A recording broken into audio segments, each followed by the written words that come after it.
Ito po ang ating napakagandang Africa Bat Chair. Imported mold pull out from Japan. Never been used. And with box. So, ito po yung setup po niya for toddler. Ayan, yung nakaupo na ang baby po ninyo. Mga around 6 months old, 7, 8 months old. Ayan, yung nakakaupo na siya. Ayan. So, ito yung kanyang original box. Paligod natin para makita po ninyo kung paano po siya mga ginagamit. Yung 3 ways po niya. Okay? So, unahin natin sa pag newborn po niya. So, pe-press nyo po dito sa likod para maihiga. Ayan. So, ayan siya. Pagka nakahiga, very comfortable sa baby dahil malambot po siya.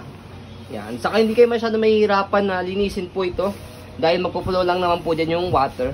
Ayan.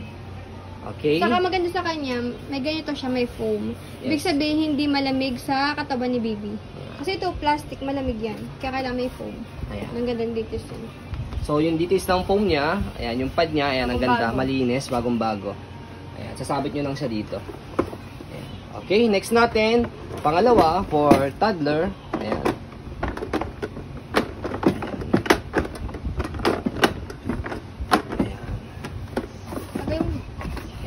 Okay, so ayan siya. Toys. And then, yung kanyang handle, hawakan ni baby dito, meron siya kasamang toys. Okay? So, kapag newborn pa lang si baby, hindi niya pa magagamit po ito, kaya tatanggalin niyo muna yung handle, press niyo po ito, lalagay niyo po muna po yung kanyang cover, yung takip niya. Ayan, kapag nakahiga si baby. Okay? Kaya, okay lang din kung meron ito o wala nito. Ayan. Fold. Next natin, ayan, kung paano po siya i-fold. Okay. Pakita po muna natin yung kanyang condition. Ayan. Sobrang ginis. Sobrang ganda. Pag use yan, yung matatanggal yung mga stickers sa kanya. Yes. Saka makikita nyo may sign of usage. And sa likod, Shining, Ayan. makintab pa. Oh. Walang kadumi-dumi. ayan. Every time na nagkakaroon kami ng gantong Africa Bat Chair, lagi naman kinukuha po namin is small pull out. So, ang bilis lang mabenta sa amin. So, sa pag-pull po sa kanya, so, ayan, press nyo lang po dito. Tanggalin mo yun. Saka dito sa kabila. Ayan.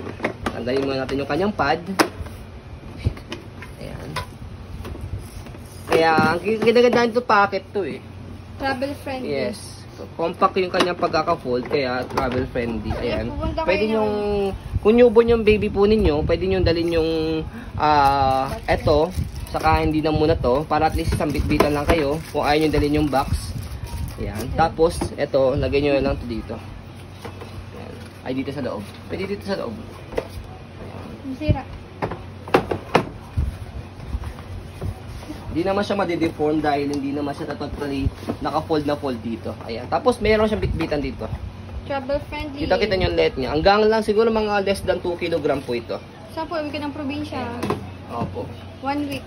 Ayan. Ayan. May paliguan si baby. At least hindi nyo dadali yung box niya. So kung sakali naman po ang baby po ninyo is toddler na, so ito, patong nyo lang siya dyan.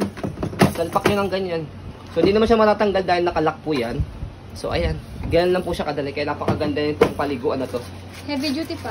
So kahit sa pwede nyo dalhin siya kung sakali mag-vacation po kayo. Matibay. Ayan, or mag-ano kayo, province kayo. Sa pag-open sa kanya, ayan, Sabay. tanggalin nyo lang muna to. Sabay po talaga po ito para at least mag-bend po siya papasok sa loob. Ayan. Okay, nakita po ninyo. Sa kanya po isasalpak yung pinakapad. Tanggalin nyo po muna po palagi po ito muna pagka ilalagay po yung pad. Ayan. Itinaya muna natin yung pinaka full detailed video niya sa kung paano gamitin para i-watch nyo na lang po siya. So ayan po, as you can see, very details po kami sa ayon pong pag-video. Kasi kami shop policy, no refund, no exchange, what you see is what you get. So yun po, maraming salamat. Have a nice day and God bless po.